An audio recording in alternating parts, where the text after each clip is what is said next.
Historias de Esteban Campodónico, de Sandro Bueno. Seguimos siendo jóvenes. Una de las tantas cosas positivas que nos ha dado la tecnología es el hecho de estar continuamente comunicados. Las distancias se acortan y la sensación de lejanía, así como el impacto de vernos cada cierto tiempo y que nos permitía notar el paso de los años reflejados en nuestros rostros, prácticamente ha disminuido. Y solo somos conscientes de ello cuando nos acordamos de alguna anécdota y esta está acompañada de una fotografía. Es en ese momento que nos percatamos de nuestras arrugas, de nuestras canas, de nuestra transformación física. Pero aún a pesar del tiempo transcurrido, hay rutinas y pensamientos que permanecerán iguales.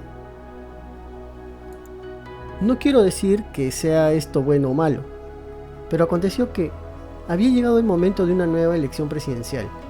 Como siempre, todos somos opinólogos, unos a favor de un candidato y otros de otro. Y todo este ambiente me hizo rememorar la primera vez que ejercí mi derecho a elegir. Eran los años 90 y mi país se encontraba en una situación complicada. Una hiperinflación descontrolada, una moneda que cada día se depreciaba más y más en forma galopante frente a otras, con escasez de alimentos, cortes continuos de los servicios básicos como son la luz y el agua, y para redondear más el caos, una guerra interna que lo único que trajo fue muerte, infelicidad, pena y dolor.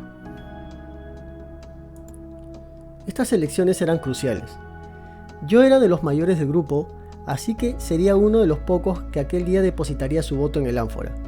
Y ahí estábamos todos, amigas y amigos, que a pesar de nuestra juventud hablábamos con elocuencia sobre los problemas que aquejaban la coyuntura nacional.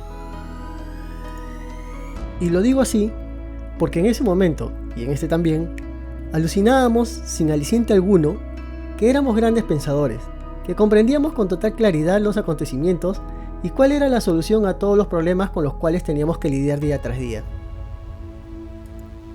Debo reconocer que como jóvenes teníamos una fe inconmensurable de que la única dirección a la que podíamos ir después de todo ese desastre que era nuestra realidad era hacia arriba. Y ahí estaba yo. Era uno de los protagonistas principales, porque como lo había mencionado antes, era uno de los pocos que votaría, y mi voto era importante para ellos. Ya no era solo mío, representaba a ese grupo de jóvenes que a pesar de todo, lo único que anhelaban era vivir en un país mejor. Y así fui bombardeado constantemente de ideas, conceptos, comparaciones entre uno y otro. ¿Por qué sí este candidato? ¿Por qué no el otro? Pero hubo uno que más llamó mi atención, y fue de una joven. Ella me tomó el brazo y me apartó del grupo.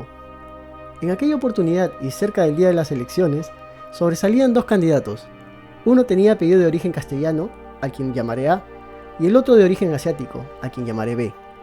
Esta amiga me miró a los ojos y me dijo: tienes que votar por el candidato A, porque no nos puede gobernar el candidato B. Y para el parlamento, escribe el número X, porque ese candidato es un churro, varón bien parecido. Obviamente no votaría por el churro, pero lo que más me impactó de su petición fue que no votara por el candidato B solo por el origen de su apellido, cuando el apellido de ella tiene el mismo origen. Han transcurrido más de 30 años y nuevamente nos encontramos frente a la misma situación. Pero, ¿realmente ha transcurrido ese periodo de tiempo? A mí me da la impresión de haber sido solo 30 segundos, y más cuando gracias a la tecnología puedo reunirme con la gran mayoría de mis amigas y mis amigos. Las tertulias y nuestra fe siguen intactas, salvo que, por nuestras experiencias, un grupo lo dirige hacia un Mesías, un Salvador representado en la figura de un candidato, y otros, cansados de tantas decepciones, en nosotros mismos. Y de entre todo ese hermoso grupo de personas estaba ella, con la misma sonrisa a flor de labios y su escandalosa risa, pidiéndonos votar por el candidato de apellido de origen oriental, porque el candidato de apellido de origen castellano no nos podía gobernar. Ironías de la vida.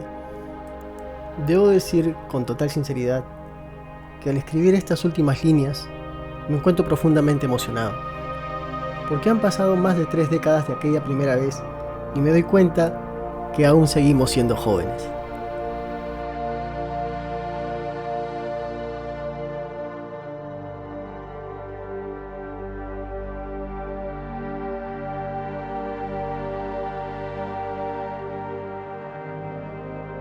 Si desea colaborar con este canal, puede hacerlo adquiriendo una de las obras a través de Amazon. El link aparece en la descripción.